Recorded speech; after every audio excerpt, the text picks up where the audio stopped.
Terima kasih ya. Hadirin yang berbahagia, kita akan ikuti bersama sambutan Rektor Universitas Tekkom, Bapak Dr. Joseph Teguh Santoso MKom. Kepada Bapak, disilahkan.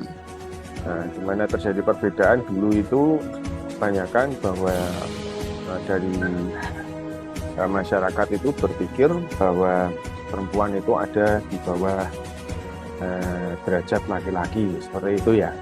Nah, tapi anggapan ini sudah mulai memudar dan bahkan kita lihat sendiri ya di dunia usaha, bisnis, dan bahkan di dunia perpolitikan pun juga itu sudah banyak pimpinan-pimpinan perempuan ya, yang bahkan dalam kinerjanya bisa mengungguli yang laki-laki ya. Kita akan ikuti bersama juga, seperti kata orang ya, kalau tidak dikenal tidak disayang ya Bu Baby, Bu Aja. Nah, teman-teman, Bapak Ibu hadirin yang berbahagia, kita ikuti bersama yang nanti akan ditayangkan oleh panitia. Disilahkan.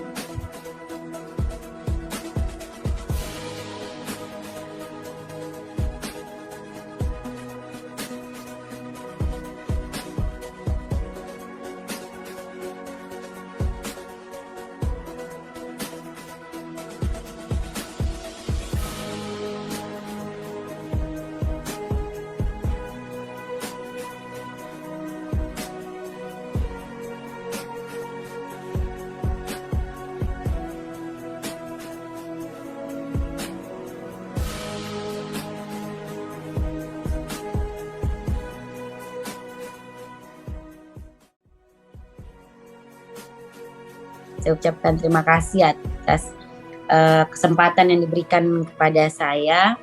Ini adalah suatu penghargaan yang luar biasa, bisa bergabung, memberikan pengalaman hidup. Walaupun saya merasa sebenarnya saya masih banyak belajar, dan ini adalah proses yang dilalui dan keberuntungan yang saya dapatkan di usia muda menjadi seorang pemimpin. Sehingga peran seorang guru sebagai tenaga pengajar dan pendidik itu memang luar biasa sekali saya rasakan dalam proses saya menuju seperti sekarang ini. Saya melihat bahwa kepemimpinan ini diasah ketika diberikan motivasi dan kesempatan. Nah, motivasi dan kesempatan ini selalu diberikan kesempatan oleh pihak keluarga terlebih dahulu. Jadi ayahanda saya selalu memotivasi saya untuk bagaimana sebenarnya bisa menjadi pemimpin untuk diri kita sendiri. Bagaimana kita menunjukkan karya terbaik kita, kemampuan terbaik kita kepada orang lain ataupun kepada lingkungan terkecil terlebih dahulu.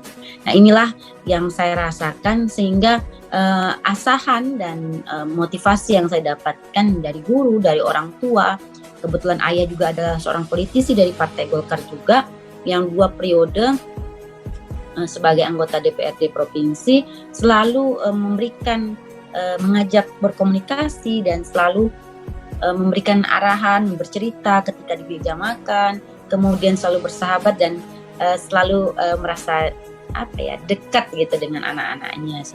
Jiwa kepemimpinan ini semua orang pasti juga memilikinya, tapi tentunya memang perlu asahan dan binaan. Nah, saya beranggapan bahwa semua anak jika diberikan kesempatan oleh guru, jika diberikan diasah dan diberikan kesempatan oleh keluarga, ini akan bisa menimbulkan bibit-bibit generasi pemimpin-pemimpin yang baik ke depan. Nah, ada pertanyaan, bagaimana agar kita memutuskan perkara seorang pemimpin perempuan dapat mengutamakan logika? Karena kan naluri perempuan itu lebih mengandalkan hati atau perasaan. Bagaimana cara ibu menyeimbangkan kedua hal tersebut antara hati dan logika? Ketika kita menerima sebuah permasalahan, saya selalu tidak memutuskan serta-merta berdasarkan emosi ketika itu saya mendapatkan informasi pada saat itu. Tapi bagaimana logika saya bermain dan berjalan, yaitu selalu saya investigasi dan saya selidiki dulu permasalahan itu sebelum saya mengambil suatu keputusan. Karena ketika kita selalu menggunakan perasaan dan emosi, itu akan menghasilkan sebuah keputusan yang tidak baik. Ini yang harus kita belajar untuk bisa seperti seorang laki-laki yang selalu tidak menggunakan perasaannya. Nah, kadang-kadang perempuan selalu mengedepankan emosi dan perasaan itu, ini yang menjadi kekurangan pada akhirnya. Karena ini adalah kekurangan dan ini juga yang menjadi kelebihan kita, tentunya harus kita bisa manage kapan kita bisa mengeluarkan perasaan kita di satu sisi ketika kita berhadapan dengan konstituen kita. Seperti itu saya mengaturnya. Seorang yang beragama, semua memiliki nabi, semua memiliki seseorang yang menjadi inspirasi kita. Dengan keterbatasan kadang-kadang membuat kita bisa menjadi seperti sekarang ini. Nah, keterbatasan saya adalah saya menikah muda pada saat itu. Saya mempunyai keinginan motivasi yang luar biasa gitu, sehingga ini yang memotivasi saya bagaimana saya bisa menjadi seorang pemimpin, paling tidak menjadi inspirasi bagi anak-anak saya ke depan. Tangan anak, kemudian ketemu orang yang tidak serta-merta semua selalu baik, semua orang yang punya niat baik, tapi kita selalu bertemu orang-orang yang kadang-kadang mempunyai niat yang tidak baik kepada kita. Nah, proses ini adalah proses belajar untuk menjaga, menstabilkan emosi, bagaimana kita menyelesaikan masalah dengan tidak memperbesar masalah ini yang kadang-kadang harus betul-betul bisa saya manage, karena bagaimanapun saya sedikit emosi, saya akui itu. Namun saya selalu menjaga itu dengan ibadah, sehingga bisa distabilkan, diminimalkan. Itu yang saya lakukan. Bagaimana pandangan Ibu untuk menyikapi? Tarik. Bagaimana pandangan Ibu? Ini ya, ada pertanyaan juga nih. Luar biasa sekali, banyak sekali pertanyaannya sampai saya tidak tahu harus bagaimana pandangan Ibu untuk menyikapi tentang kepemimpinan wanita dalam Islam. Kepemimpinan dalam Islam, jika saya tanggapi bahwa jika ada kepemimpinan yang lebih tinggi lagi, kepemimpinan dalam hal seperti apa gitu ya. Nah, kalau dalam rumah tangga pemimpin adalah suami, tapi dalam sebuah organisasi tidak ada aturan bahwa perempuan tidak boleh menjadi seorang pemimpin. Jadi sehingga dalam suatu agama, itu agama saya, agama Muslim, tidak ada aturan bahwa seorang wanita tidak boleh menjadi seorang pemimpin. Itu yang saya yakini. Dan pemimpin itu bukan berarti pemimpin sholat, pemimpin ibadah. Nah, pemimpin sholat memang tidak boleh. Pemimpin dalam rumah tangga jelas adalah seorang laki-laki. Tapi memang itu yang harus kita seimbangkan, menghormati dan mengetahui bahwa kewajiban kita sebagai seorang istri itu di mana, bagaimana kita bisa menghormati dan menempati suami kita. Nah, beda kalau misalnya itu dalam sholat, memang tidak bisa, saf diatur. Tapi kalau pemimpin dalam organisasi, pemimpin dalam suatu perkumpulan, itu tidak suatu negara ataupun suatu daerah, kepala daerah itu tidak ada aturannya bahwa seorang pemimpin tidak boleh perempuan. Itu menurut saya. Laki-laki adalah pemimpin bagi wanita, ya terang Bapak, bahwa laki-laki itu adalah pemimpin bagi wanita. Tapi di mana laki-laki memimpin? Laki-laki itu memimpin bagi wanita adalah di dalam rumah tangganya. Bagaimana seorang laki-laki sebagai seorang kepala rumah tangga, beliau inspirasi bagi seorang istri, beliau adalah yang harus dihormati di rumah, beliau adalah sebagai kepala rumah tangga yang sebagai pencari nafkah, tapi sekarang juga seorang perempuan banyak juga yang mencari nafkah. Jadi harus hidup itu harus balance antara perempuan dan laki-laki. Jika banyak terlalu peran laki-laki dalam hal ini, tentunya itu tidak imbang, namun harus diimbangi dengan peran perempuan. Itu anggapan saya. Ini ada pertanyaan nih, wanita lebih peka dan fleksibel terhadap permasalahan yang kompleks sistem. Laki-laki juga peka Bapak Ibu, tapi semua sebenarnya adalah kita hanya sebagai pejuang kepemimpinan perempuan, kita hanya ingin semua orang bisa memilih, semua perempuan bisa dipilih oleh semua kalangan. Tidak ada anggapan bahwa perempuan itu tidak pantas dan tidak layak. Semua berdasarkan kemampuan, itu yang saya anggap harus kita kedepankan. Bukan berarti wanita lebih peka, tapi wanita memang cenderung lebih peka karena wanita adalah dilahirkan sebagai seorang ibu. Laki-laki tidak ada wanita. Pertanyaan sangat banyak. Apakah moderator, apakah ini saya harus sambil saya jawab karena ini sudah 37 menit berlangsung. Tidak apa-apa Bu. Karena ada, saya pikir lebih nyaman jika ada interaksi, tidak dengan sekedar baca. Menurut saya seperti itu, karena ini cukup banyak sekali. Ini mungkin yang terakhir dari Bu Eli. Karena ada peran saya yang harus saya bagi juga tentang mendidik kemandirian, mendidik kemandirian sejak dini, gitu ya. Saya mengajarkan anak-anak saya mandiri sejak dini, bertanggung jawab sejak dini. Karena saya beranggapan bahwa saya adalah seorang pekerja, nantinya pada saat itu seorang pekerja yang sambil usaha sambil mendidik anak. Saya bawa anak saya mengetahui bagaimana ibunya sebagai seorang ibu juga bekerja, menata alat dan bahan bermain yang mudah dijangkau anak-anak, memberikan edukasi sambil saya menjalankan kewajiban saya di kantor. Itu yang saya lakukan ketika saya usaha dulu. Nah, anak tumbuh, bagaimana kita mendidik anak-anak untuk bisa mandiri sejak dini, bagaimana tahu jamnya sholat, jamnya ibadah, tahu jamnya bermain, tahu jamnya belajar, dan tahu cara makan, waktu makan. Nah, ini yang saya lakukan dari sejak dini kepada anak-anak, sehingga anak-anak ini selalu saya motivasi untuk bisa lebih baik. Hingga sekarang anak-anak saya sudah 2 kuliah di Turki. Saat ini saya berada posisinya di Turki. Bapak Ibu sedang melihat anak-anak saya kuliah di sini. Mereka lagi ujian. Nah, di usia dini mereka sudah saya pesantrenkan dari SMP kemudian SMA, sehingga anak-anak sudah merasa bisa memanage mereka sejak mereka di usia lewat usia golden. Mereka sudah bisa mencari jati diri tanpa adanya orang tua. Ibaratnya meyatimkan anak-anak sejak dini, mengatasi permasalahan mereka sejak dini. Ini yang saya lakukan, sehingga anak-anak bertanggung jawab kepada dirinya sendiri dan tidak memberikan beban yang luar biasa kepada anak-anak. Bapak Ibu, dengan nilai-nilai mata pelajaran, ketika mereka mendapat nilai rendah, kita selalu memberikan motivasi.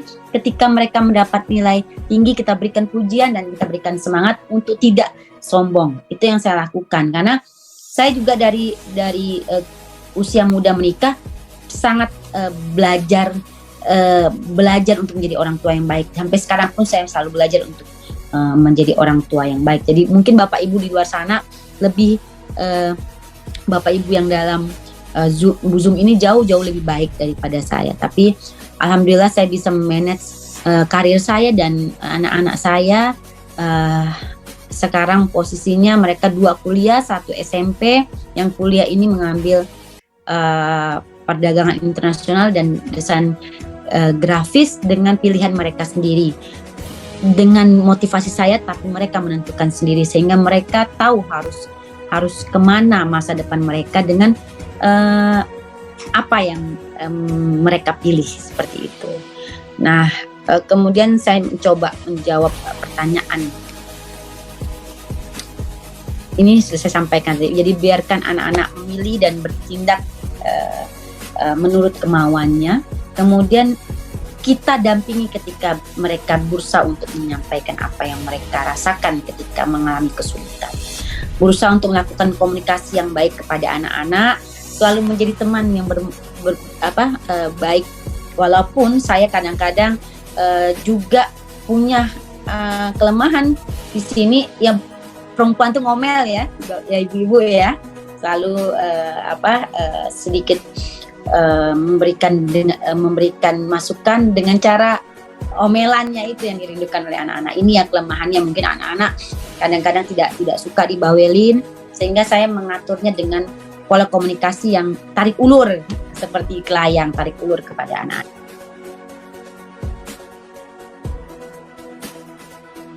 Partisipan yang pertama, Ibu Nuri. Saya Nurin Riha Aprilia dari Universitas Negeri Surabaya. Sebelumnya terima kasih oleh Ibu Vince yang telah mempersilakan saya untuk bertanya. Namun seperti yang kita ketahui ya Bu ya, bahwa wanita sebelum menikah harus mematuhi orang tua dan sesudah menikah itu harus mematuhi suami. Jika orang tua dan suami yang khususnya yang tinggal di desa-desa memiliki pandangan konvensional bahwa wanita itu tidak usah memiliki derajat yang tinggi, atau dalam artian lain tidak usahlah menjadi pemimpin. Udahlah kalau kerja ya jadi bawahan aja, atau tidak ada kewajiban mencari nafkah bagi wanita. Bagaimana cara kita sebagai perempuan berdaya untuk mematahkan argumen-argumen mereka yang mudah dipahami oleh mereka tanpa harus mendebat mereka. Lalu untuk pertanyaan saya yang kedua, bagaimana cara ibu dalam berkolaborasi dengan partner yang lawan jenis tetapi dengan tetap menjaga khazanah kita sebagai seorang wanita? Terima kasih. Dengan lawan jenis. Nah, saya sedikit kesulitan di awal, sangat sedikit kesulitan. Itu saya akui. Selalu beranggapan bahwa seorang politisi, apalagi misalnya menurut mereka adalah, oh ini politisi perempuan, selalu di awal-awal itu dianggap sangat sulit berinteraksi, dalam artian menerapkan jam waktu untuk berorganisasi, jam rapat, apa segala macam. Kemudian bagaimana sebenarnya kita tidak terlecehkan. Nah, ini yang sangat sulit. Kadang-kadang melalui omongan, kemudian melalui pujian yang merendahkan. Ini yang saya temui pada saat awal-awal berkarir. Saya termasuk orang yang mau belajar itu. Bagaimana sebenarnya kita menunjukkan karya, menunjukkan bukti bahwa kita ada di sini, ada di tempat ini karena kualitas, bukan karena fisik kita atau hal-hal yang negatif yang dianggapan orang. Itu yang harus dikedepankan Ananda Nuril, sehingga karya itu harus selalu diberikan setiap harinya, kemampuan harus ditunjukkan agar adanya pengakuan dari lawan jenis kepada kita. Nah, peran antara perempuan dan laki-laki sudah berbeda pada zaman dahulu dengan sekarang. Perempuan tidak hanya bisa di rumah saja, perempuan dituntut untuk bisa membantu keluarganya. Apalagi dengan kebijakan sekarang, perempuan dituntut, perempuan-perempuan yang mampu dituntut untuk bisa berbagi dan menjalani semua ini untuk bisa menyelesaikan permasalahan di luar sana. Sehingga tidak hanya laki-laki saja yang bermanfaat untuk orang banyak, tapi seorang yang lebih baik adalah manusia yang bisa bermanfaat untuk orang lain, untuk dirinya, untuk keluarganya, untuk anak-anaknya, dan untuk orang banyak. Kalau kita bisa menerapkan ini di keluarga, kemudian kita bisa bermanfaat untuk orang banyak, alangkah mendapat pahalanya suami kita. Nah, ini yang saya Ananda Nuril, ini yang saya selalu yakinkan kepada anak-anak. Pahala ini mengalir kepada anak-anak saya, berkah ini mengalir kepada suami saya ketika saya bisa bermanfaat untuk orang banyak dalam hal politisi, dalam hal-hal yang positif ya, hal-hal yang baik, bukan hal-hal menjadi politisi yang tidak baik. Ketika perempuan itu bisa berkarya, ketika perempuan itu bisa tampil menjadi seorang pemimpin, ini bukan perempuan yang image-nya adalah negatif. Inilah yang selalu saya kedepankan agar politisi perempuan bisa selalu menjaga nama baik, sehingga politisi-politisi lain tidak tercoreng juga nama baiknya. Gitu Ibu. Ya, luar biasa Bu Baby. Ananda Nuril, semoga tercerahkan ya. Boleh Nak? Oke, kita lanjut dengan Sebentar Bu Pinta. Oh iya, Wes. Ya, tadi Iya, kan Bu gimana? Baby bilang katanya ya saya juga mengalami gitu. Paling kamu ini karena parasnya atau apa kayak gitu. Terus cara Ya, Bu Baby menanggapinya itu seperti apa? cara saya menanggapinya adalah awalnya saya tidak bereaksi frontal juga, Mbak. Saya juga bereaksi frontal dengan mohon maaf Bapak, saya seorang perempuan, saya berkarir di politik bukan ingin dilecehkan, tapi akhirnya saya dijauhi. Akhirnya orang tidak simpati kepada saya. Itu awal permasalahan saya. Nah, dengan prosesnya waktu saya belajar, ternyata menanggapi itu tidak harus dengan frontal. Dengan proses dengan umur saya, kemudian saya memahami, oh mereka juga sebenarnya paham jika kita memberitahu itu dengan cara baik-baik, kemudian menunjukkan kemampuan kita dengan cara kita memberikan menunjukkan kemampuan kita, akhirnya mereka akan minder dan mereka akhirnya akan mengakui, bahkan mengangkat topi bahwa kita layak berada di posisi itu bukan karena kita sebagai perempuan, tapi karena kemampuan kita. Jadi tetap kita hadapi itu dengan cara-cara simpati, dengan cara-cara yang baik, dengan cara-cara yang mereka juga tidak merasa dijatuhkan. Itu jauh baik saya, karena saya kalau awal frontal akhirnya tidak diterima oleh kaum politisi. Satu poin yang boleh saya ambil dari Pak Robert, bahwa Pak Robert ini sebagai anggota dewan juga sangat mendukung kepemimpinan seorang wanita. Jadi kita harus mengingat emansipasi wanita itu luar biasa banget, dan memang sudah dari zaman Kartini ya. Saya sangat dan bangga peran sebagai anggota dewan, terlebih sebagai ketua Partai Golkar dari Pontianak ya Bu, luar biasa. Ini dari kaum perempuan. Yang menarik bagi saya Bu di sini ingin bertanya, kira-kira seperti apa peran Ibu Baby sebagai anggota dewan ini dari kaum perempuan ya, karena kebetulan juga dalam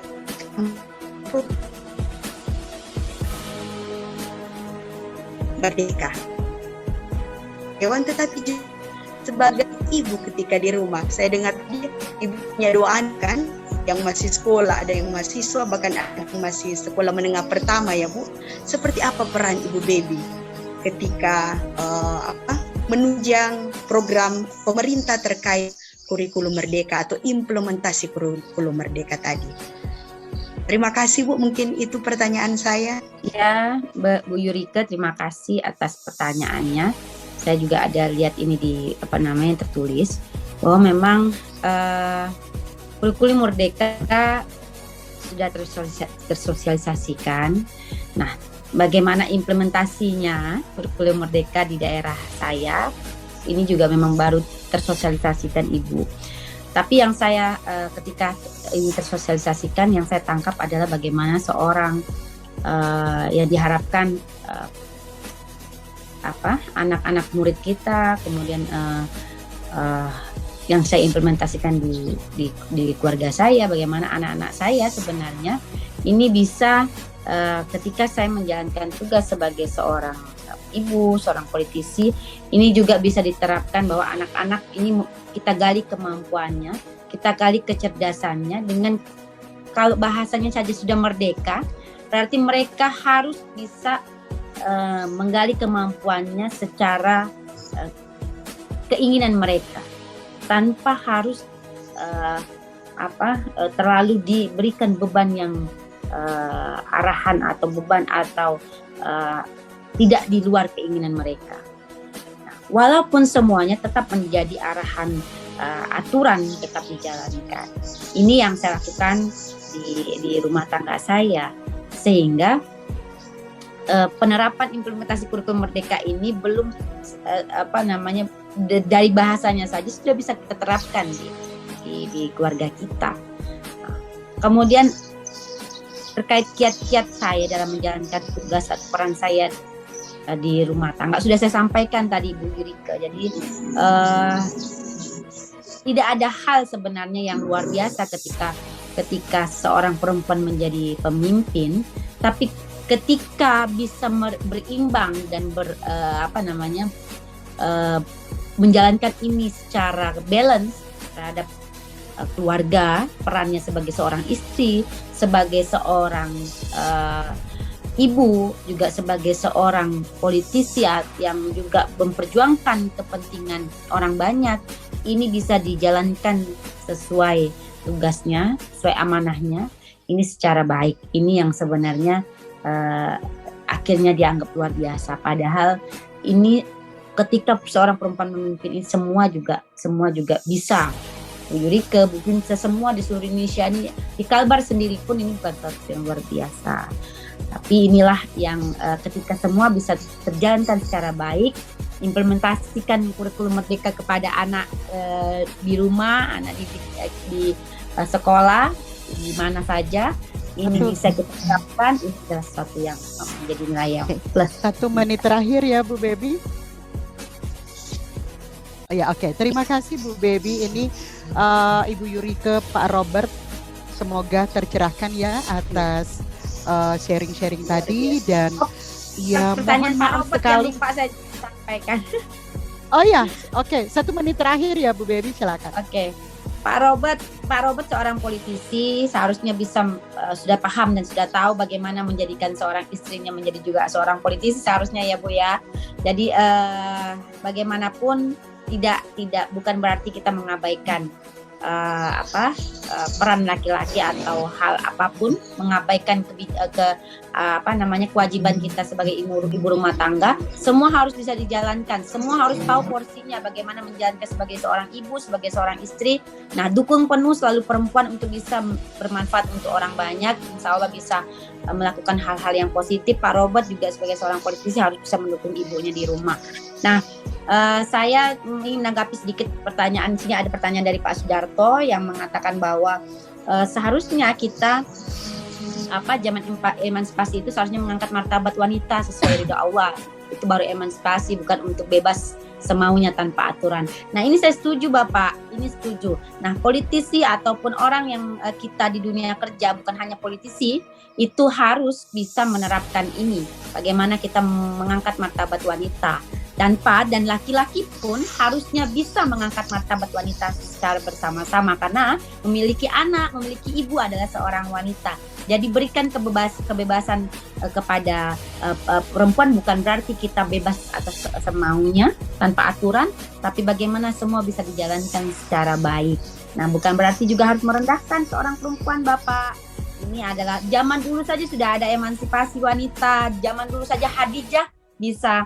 Kalau Bapak bawa nama sejarah Islam, Khadijah juga bisa menjadi seorang istri Nabi, juga bisa menjadi seorang pengusaha. Jadi dalam hal politik ataupun dalam hal ini agama bisa kita terapkan, tapi harus kita pikir dan kita baca betul-betul sejarah bahwa kita tidak mengabaikan tanpa aturan, mengabaikan tanpa aturan. Untuk kesempatan ini ada penghargaan luar biasa dari kami PTIC untuk narasumber Ibu Baby Nailufa, Ketua Golkar. Terima kasih, semoga ini menjadi berkat buat kita semua, inspirasi Bapak Ibu, teman-teman yang sudah hadir di sini. Harapan ini akan membawa keberkahan juga buat narasumber Ibu Baby ya. Sekali lagi kami dari PTIC menyampaikan banyak terima kasih Ibu Baby Nailufa. Sama-sama Ibu. Ya, oke, luar biasa.